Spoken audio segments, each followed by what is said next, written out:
Hi friends, நீ நான் காதல் அப்கமிங் எபிசோடு என்னென்னு பார்க்கலாம். இங்கே சுந்தரியை எப்படியாவது வீட்டுக்குள்ளே கூட்டி வந்துடணும் அப்படின்னு சொல்லிட்டு முரளி பிளான் போட்டுக்கிட்டு இருக்கான். இந்த பக்கம் பார்த்தீங்கன்னா அபிக்கு நல்ல சம்பளம் காசு நிறையா கிடச்சிருதா.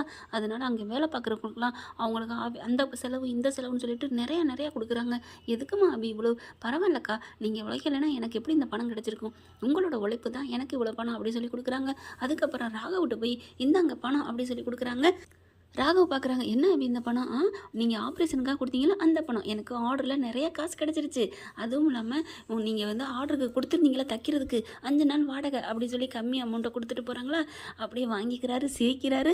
அதுக்கப்புறம் ரசிக்கிறாரா. லாவண்யா பார்த்துட்டு அப்படியே என்னம்மா செம்ம காண்டாகிறா. அப்படியே அபி வெளியில் போகிறவங்க திரும்பி வராங்க. வரையில் இவங்க 2 பேசிகிட்டு இருக்காங்க.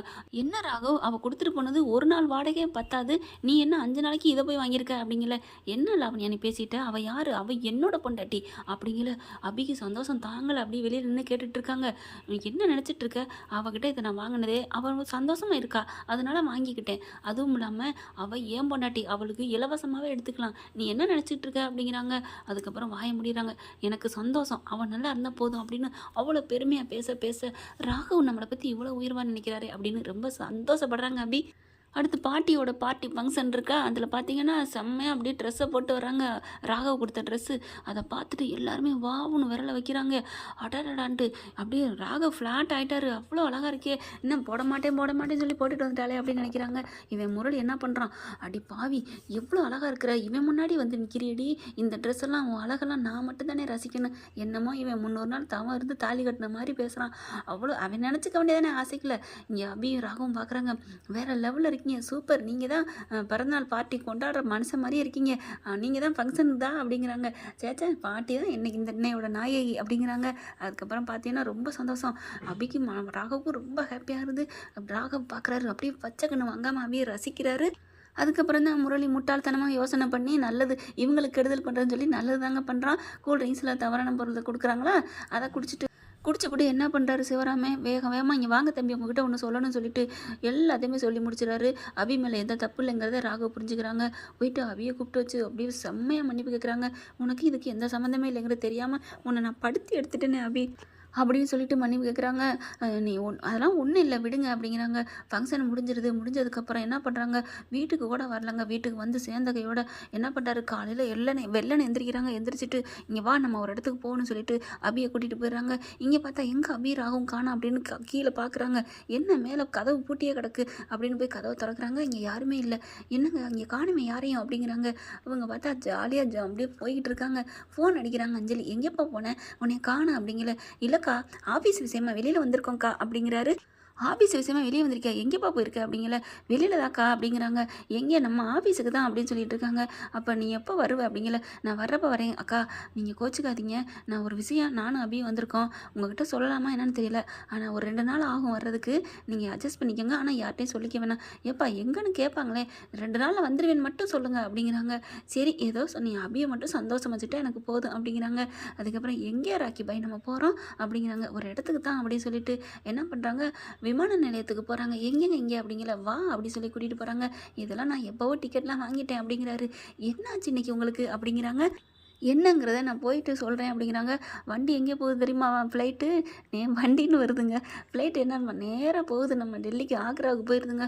போயிட்டு அங்கே போய் இறங்கிடுறாங்க. இறங்கிட்டு என்னது அப்படின்னு சொன்னோன்னே, ஆமாம் நீ தனிமையான இடத்துக்கு வரணும்னு ஆசைப்பட்டில, அதுதான் அப்படிங்கிறாங்க.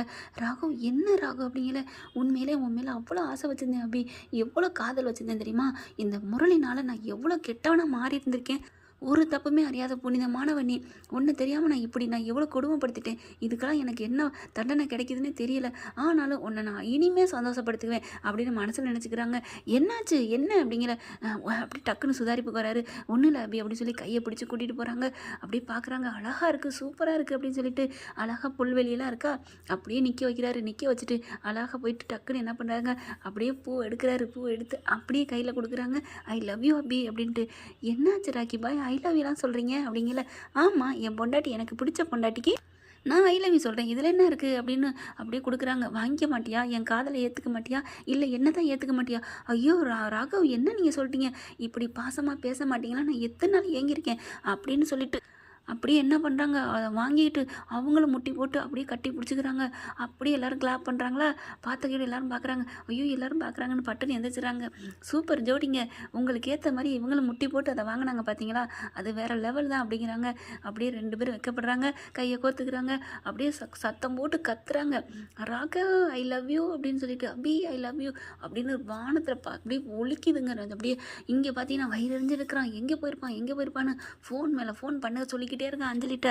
ஏங்க அவங்க 2 பேரும் தொழில் விஷயமா போயிருக்காங்க, விடுங்க அப்படிங்கிற. எங்கேன்னு கேட்கலையா, கேட்டேங்க நாங்கள் வந்துடுவோன்னு சொல்லியிருக்காங்க, ஃபோன் பண்ணி எங்கேன்னு கேளு அப்படிங்கிறானா.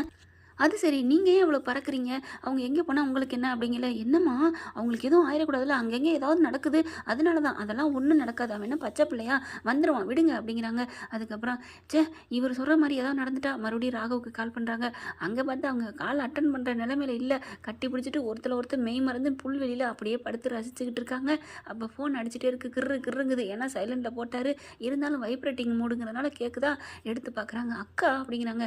என்னன்னு கேளுங்க அப்படின்னு அப்படி சொல்ல, என்னவா இருக்கும் அப்படிங்கிற அப்படின்னு நினச்சிட்டு அட்டன் பண்ணுறாங்க. அக்கா என்னக்கா அப்படிங்கல. ராகவ் அவங்களுக்குலாம் ஒன்றும் இல்லையே, எதுவும் இல்லையே. எங்களுக்கு என்னக்கா, ஏன் நான் எதுவும் நீ கனவுது கண்டியா? இல்லை மாமா தான் சொன்னாங்க அங்கெங்கே ஆக்சிடென்ட் நடக்குது, ஏதாவது ஆயிருக்கும், நீ ஃபோன் பண்ணி கேளு எங்கே போயிருக்கான்னு. பார்த்தியா என்ன வேலை பண்ணியிருக்கான்ட்டு. அதெல்லாம் ஒன்றும் இல்லைக்கா, நாங்கள் பத்திரமா இருக்கோம். நம்ம அது ஆதரவற்ற இல்லை இருக்குல்ல, அங்கே தான் வந்திருக்கோம். அவங்களுக்குலாம் பாவம் ஒரு பிள்ளைக்கு பிறந்த நாள், அதனால எல்லோரும் நீங்கள் இருக்கணும்னு சொல்லிட்டாங்க, அதனால் இருக்கோம்க்கா அப்படிங்கிறாங்களா. அப்போ நீ தொழில் விஷயமா போகிறேன்னு சொன்னது. ஆமாக்கா அதுக்காக தான் வந்தோம், பாட்டியோட பிறந்தநாளுக்கு இங்கே சாக்லேட் கொடுத்துட்டு பிரியாணி எல்லாருக்கும் சாப்பாடு வாங்கி கொடுத்துட்டு அதுக்கப்புறம் போகலான்னு வந்தோம். பார்த்தா நம்ம தொழிலை விட நம்ம எல்லாருக்கும் ஆதரவாக இருக்கிற அந்த மக்களோட மனசு தானே முக்கியம். அந்த பிள்ளைங்கலாம் இருங்க அங்கிள்னு சொல்லிட்டாங்க, அதனால இங்கே இருந்துட்டோம். அதனால் நாளைக்கு தான் அந்த மீட்டிங்கை ஒத்தி வச்சுட்டோம். நாங்கள் வருவோம்க்கா கண்டிப்பாக அப்படின்னு சொல்லி வைக்க போயில. நீ எந்த ஆசிரமம், நம்ம ஆசிரமத்தில் ஒன்று தான் வைக்கா அப்படின்னு சொல்லி வைக்க. இது அவன் தான் கேட்டிருப்பான் பத்தியா அப்படின்ட்டு அவன் கிடக்குறான். அவனுக்கு முன்னாடி நம்ம நல்லா வாழ்ந்து காமிக்கணும் ராகவ் அப்படின்னு சொல்லி இருக்கேன். அவன் கிடக்குறான், நம்ம வேலையை பார்ப்போம் அப்படி சொல்லிட்டு. எங்கே விட்டேன் அப்படிங்கிறாங்களா. உதட்டில் விட்டீங்க அப்படிங்கிறாங்க. ஆமாம் அப்படி சொல்லி கட்டி பிடிக்க போகிறாங்க. ஐயோ போதுங்க, ஆளுங்க வந்துட்டும் போயிட்டு இருக்காங்க அப்படிங்கிறாங்களா. இங்கே பார்த்தீங்கன்னா அப்படியே செம்ம காண்டாகிற முரளி. ஐயோ எங்கே போயிட்டாங்க, எந்த ஆசிரமம், நமக்கு ஆசிரமம் 4-5 இது வச்சு நடத்துகிறாங்க, அதெல்லாம் எதுன்னு சொல்ல முடியாது. நம்ம போயிட்டு வரோமா, நமக்கு பாட்டிக்கு பிறந்தநாள் கொடுத்துட்டு வரோமா, எப்படிங்க இந்த மாதிரிலாம் ஆசை வந்துச்சு, அதான் வந்துச்சு வாயேன் அப்படின்னு சொல்லி கூட்டிகிட்டு போகிறாங்க ஆசிரமத்துக்கு. ஆசிரமம் போயிருக்காங்க. இங்கே யாரும் வந்தாங்களா, இங்கே வரலையே, என் தம்பி வந்தானா அப்படின்னு கேட்குறாங்க, வரலன்றாங்க.